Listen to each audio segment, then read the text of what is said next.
ल सबैलाई नमस्कार। हामी नेपालबाट भारतको राजस्थानमा रहेको माउन्ट आबुमा बाबा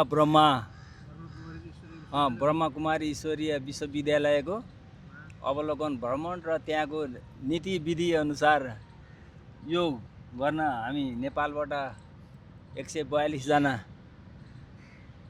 साथीभाइ भाइ बहन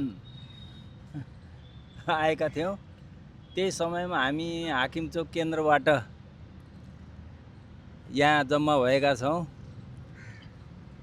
अहिले हामी चाँदनी पार्कमा, न्यू दिल्लीको चाँदनी पार्कमा उताको कार्यक्रम सकेर सेन्टर पार्कमा चाहिँ जम्मा भएका छौँ।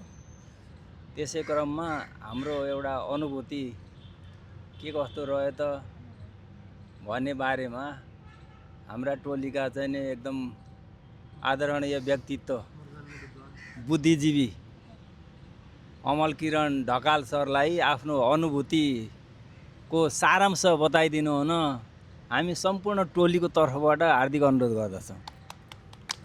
धन्यवाद बाबुराम सर। ओम शान्ति। ओम शान्ति। माउन्ट आबुको भ्रमणका सम्पूर्ण सहयात्रीहरूमा माउन्ट आबुदेखि दिल्लीको नयाँ दिल्लीको सेन्ट्रल पार्कमा म सबैलाई बिहानीको अभिवादन गर्दै आफ्ना अनुभूतिहरू प्रस्तुत गर्न चाहन्छु। सुख, शान्ति र खुसियाली जीवन हामी सबैको चाहनाको विषय हो र यसै क्रममा भरतपुरको हाकिमचोक स्थित ओम शान्ति संस्थामा चाहिँ आबद्ध भई विभिन्न क्षेत्रका 142 जनाको समूहमा सम्मिलित भएर हाम्रो माउन्ट आबुको यात्रा सुरु भएको थियो र माउन्ट आबुको लागि चाहिँ आयोजित हाम्रो यात्रा चाहिँ अत्यन्त सुखमय, फलदायी भएको महसुस गरेका छौँ र यस क्रममा यात्रा व्यवस्थापनदेखि माउन्ट आबु स्थित ब्रह्मकुमारी ईश्वरीय विश्वविद्यालयको ज्ञान, व्यवहार र वातावरण आदि पक्षबाट हामी ज्यादै प्रभावित भएका छौँ।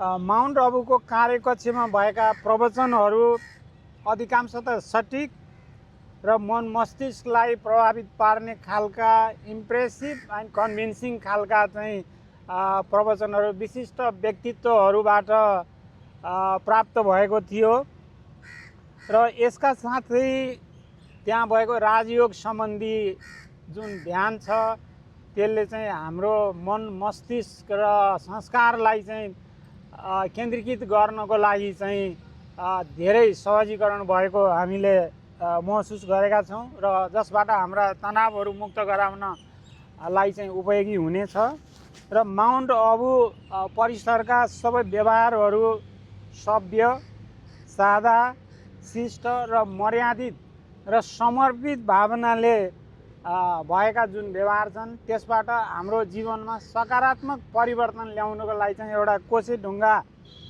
साबित हुनेछ भन्ने मलाई लागेको छ र हामीले विश्वास लिएका छौँ र यात्राको क्रममा सिकेका यावत कुराहरू अवलम्बन गरी हाम्रो मन, बुद्धि र संस्कारमा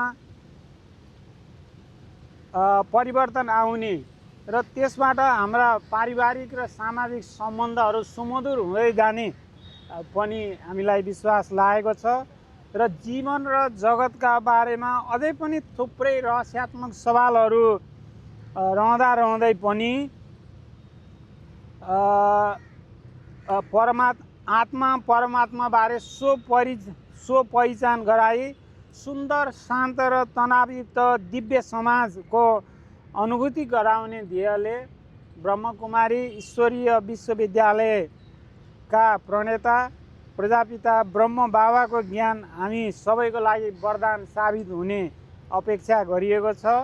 माउन्ट आबु क्षेत्रमा ब्रह्म बाबा प्रति समर्पित भए भए गरेको कृषि उद्योग र सेवा क्षेत्रको विकास निर्माण र समर्पित मनोभावनाहरू मानव कल्याणका लागि अनुकरणीय छन् र यसै